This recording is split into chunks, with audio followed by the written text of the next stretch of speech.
My partner and I recently bought our first home. The day of closing, the selling realtor tells us that the seller didn't give her the keys to the house and claims had never had a garage door opener.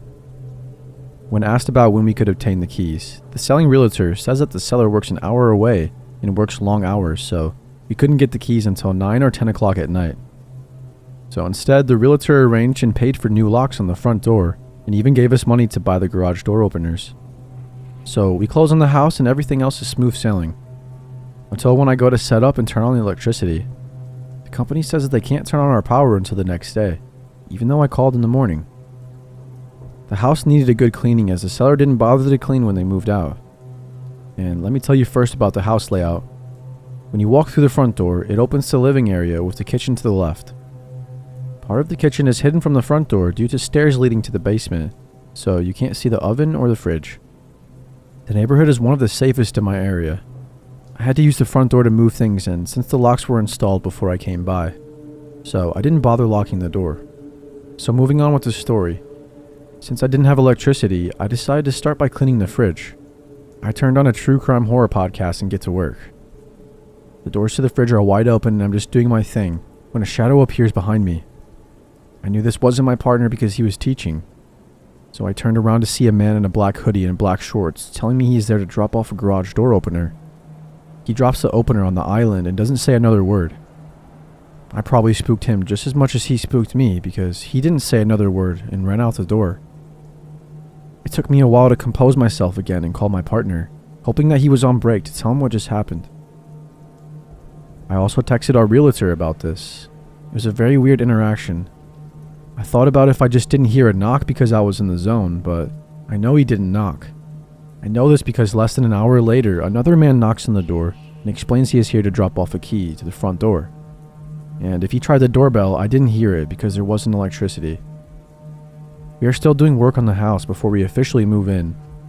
I am now ultra spooked being in the house alone, and I refuse to listen to a true crime horror podcast while the house is empty.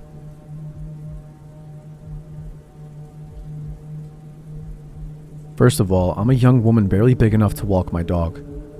If this had escalated at all, I have no idea what would have happened. I'm not usually easily frightened, but this scared the shit out of me. It actually happened last night and I have no idea if it'll happen again. It's just me and my giant dog in a nice private apartment attached to some townhouses, separated from the other buildings by a strip of woods. It's kind of like a tiny house that just shares a wall with the apartment building.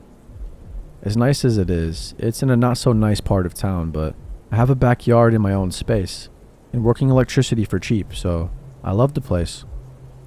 It's my first time living out on my own, and I'm not gonna lie, I've been a little freaked out about living alone, even with a big dog for security, and last night definitely didn't help. So I was laying in bed just browsing Reddit and trying to fall asleep when I heard tapping on the window.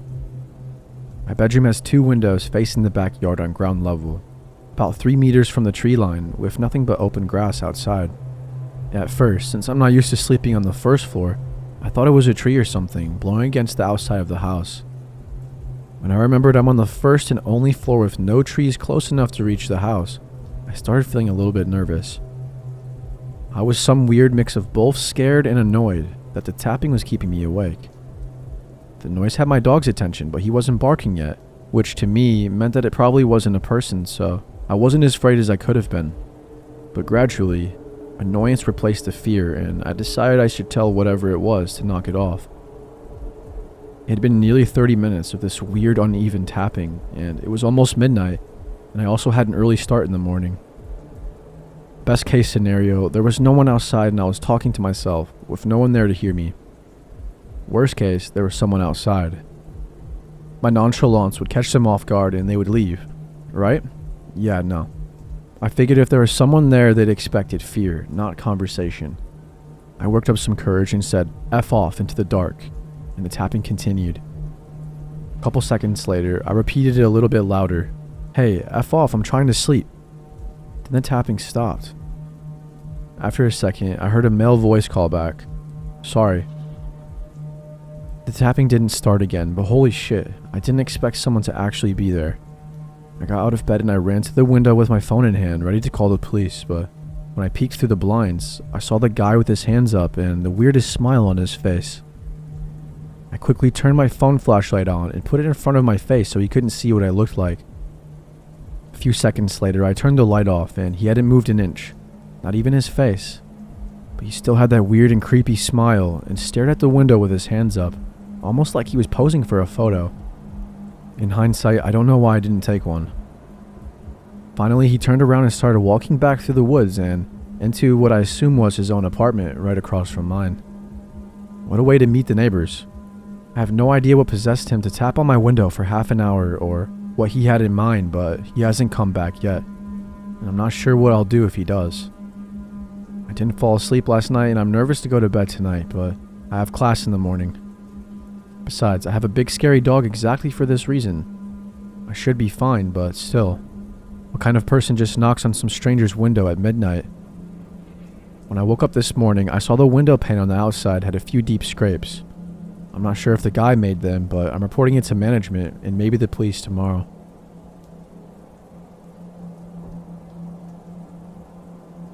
This story actually happened to me when I was still living with my parents about 3 years ago. We moved to this new house at the end of 2019, right before the lockdown, and multiple things happened. One night around 7 p.m., my mom and I were going home from school. It's about a 20-minute ride. My mom has this weird habit of always checking who was behind us. At that night, she noticed that this car had been there for a few minutes already. To be sure that we weren't paranoid, we slowed down and made 2 rounds in a roundabout, but they ended up cutting us up full speed on the small road going to our house, which wasn't a really busy road usually, but we assumed that we were at the wrong place at the wrong time. Fast forward to the lockdown. At first, everything was going well, and we collectively decided to forget about it. We were in May, so 2 months after the lockdown started, and almost the end of it, my sister was downstairs around 3 a.m., just hanging out in the living room. Just to give context, my house has lots of doors and windows in the living room. She noticed one of the doors slightly opening and assumed that someone forgot to close it, and that the wind was blowing. But when she tried to push it to lock it, she felt like someone was putting their weight on it to open. So she screamed as loud as she could and ran upstairs to my parents. They went into the backyard to check if anyone was there, and they didn't see anyone. So we just let it be a one-time thing, but my mom wasn't reassured. So she started to stay in the living room during the night to see if anything would happen. During the next few weeks, nothing happened. And she asked me multiple times to stay with her, just to be her witness in case anything ever happened. Around 1 a.m. we were lying on the couch, but the lights were off because I had a headache and my mom was just scrolling through her phone. We saw a blinding light direct to our living room, which spooked me so much that I was completely paralyzed. My parents went into the backyard and still nothing. After that, we saw multiple lights and heard strange noises, and on the surveillance camera, there were weird people at our gate, staring directly at our house. But as that's not very illegal, we couldn't do anything.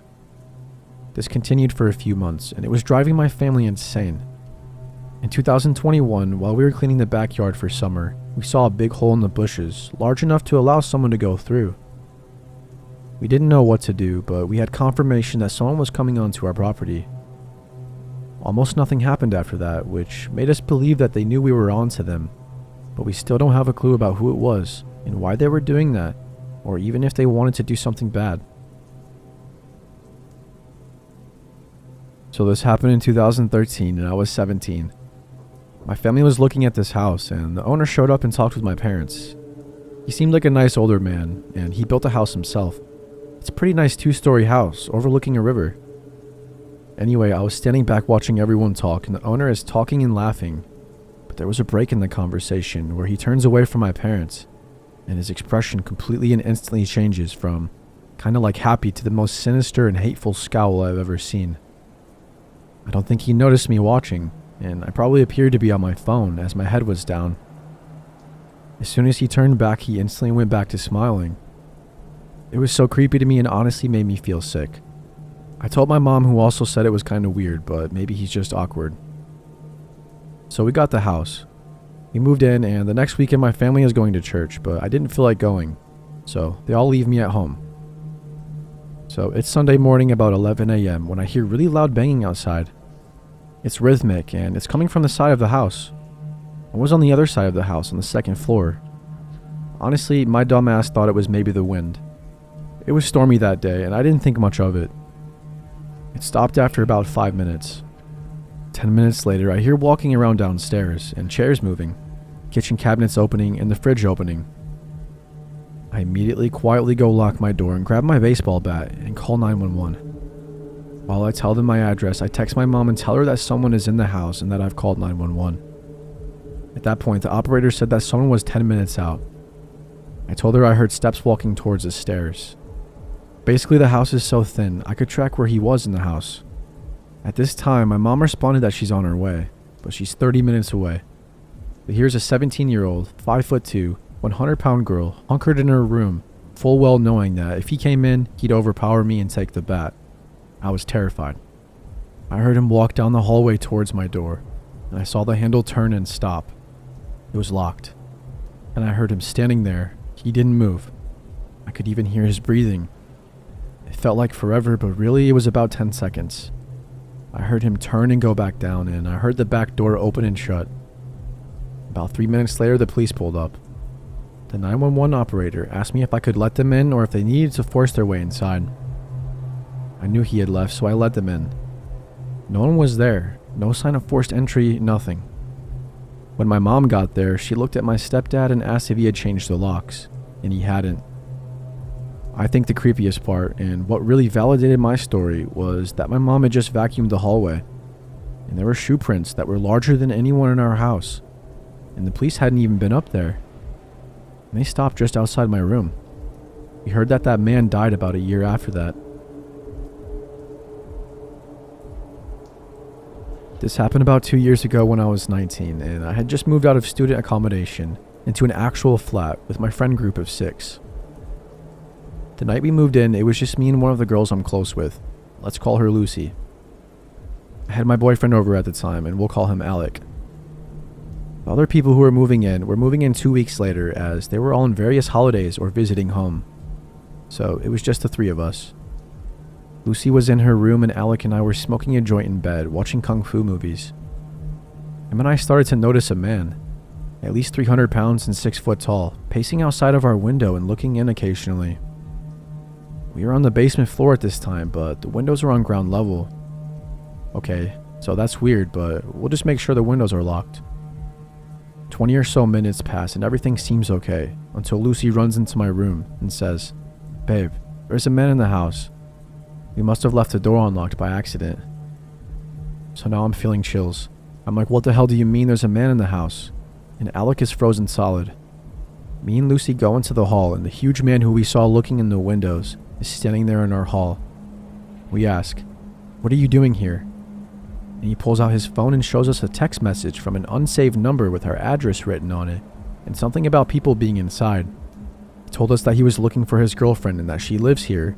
We're like, no the hell she does not, so please remove yourself from our house. He says okay and that he'll phone his girlfriend. He turns his phone low volume and he's speaking to another man on the phone who is clearly not his girlfriend.